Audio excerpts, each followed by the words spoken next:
Urusan transaksi Su-35 Indonesia selalu rumit. Rusia khawatir Jakarta gagal bayar. Indonesia memang sengaja memilih Su-35 dari Rusia karena harganya terjangkau. Selain itu Rusia juga tak keberatan Indonesia membeli Su-35 secara ketengan. Pasalnya pembelian Su-35 didanai oleh APBN, bukan pinjaman dari luar negeri seperti pembiayaan Rafale hingga Mirage 2000. Itulah contoh kenapa APBN Indonesia tak bisa mengcover semua kebutuhan modernisasi alutsista. Buat beli 11 unit Su-35 saja sudah ngos-ngosan. Pinjaman luar negeri untuk modernisasi alutsista Indonesia tak masalah dilakukan. Karena investasi di bidang pertahanan akan berdampak sangat besar ke semua sektor perekonomian Indonesia. Stabilitas keamanan yang terjamin membuat jalannya roda perekonomian dalam negeri lancar. Hasilnya membawa kesejahteraan ke rakyat lantaran manusia Indonesia bisa mendapatkan pekerjaan karena situasi keamanan kondusif. Jadi tak selamanya utang itu buruk asal disalurkan tepat sasaran ke hal yang menghasilkan nilai tambah. Contoh negara yang cuma mengagas perkembangan ekonomi tapi mengabaikan pertahanan ialah Liberia. Pemerintah Liberia fokus cuma pada pembangunan perekonomian tapi acuh dalam hal keamanan membuat munculnya para warlord yang membuat situasi dalam negeri ricuh penuh pembantaian. Kepolisian dan angkatan bersenjata Liberia kalah peralatan tempur dari para warlord, membuat mereka tak berdaya menghadapi perusuh negara. Hal yang sama dialami Meksiko. Negara mereka makmur tapi kurang memperhatikan aspek pertahanan dan keamanan.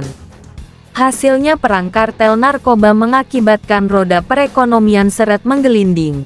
Tentu hal seperti itu tak ingin terjadi di Indonesia. Maka penguatan postur pertahanan wajib hukumnya, siapapun presidennya kelak. Jika perekonomian dan pertahanan Indonesia kuat maka banyak negara lebih mudah diajak kerjasama. Saat ini banyak negara menawarkan kerjasama pertahanan sekaligus investasinya ke Indonesia. Republik Ceko jadi salah satu negara itu. Perusahaan pertahanan dari sana yakni Excalibur Army sudah menyatakan akan membangun pabrik pembuatan senjata di Batam, Riau. Nantinya Excalibur akan memproduksi Pandur II, RM-70 Vampire hingga kendaraan taktis lainnya. Turki juga sedang melihat prospek pasar senjata di Indonesia. Saat ini Ankara Jakarta sudah menyatakan kerjasama alih teknologi alutsista Angkatan Laut kedua negara. Yang justru ketinggalan di sini adalah Rusia.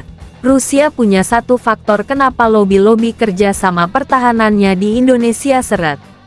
Yakni pelitnya Rusia membagi teknologi alutsistanya ke Indonesia.